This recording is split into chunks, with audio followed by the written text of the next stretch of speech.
அது எப்போதுன்னு காத்து கிடந்த மனசு சத்தியத்தை பித்து புடிச்சு தேடுன அந்த உசுறு எப்போது கனி கொடுப்பேன்னு காத்து கிடந்த மனசு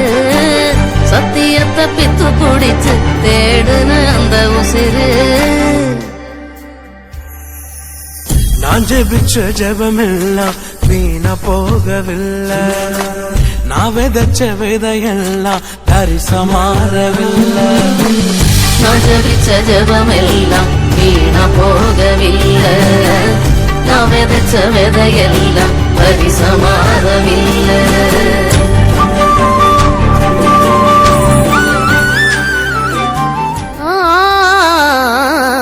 நான் ஜபிச்ச ஜபமெல்லாம் வீணா போகவில்லை நான் விதைச்ச விதையெல்லாம் பரிசமாறவில்லை நான் ஜபிச்ச ஜபமெல்லாம் வீணா போகவில்லை நான் விதைச்ச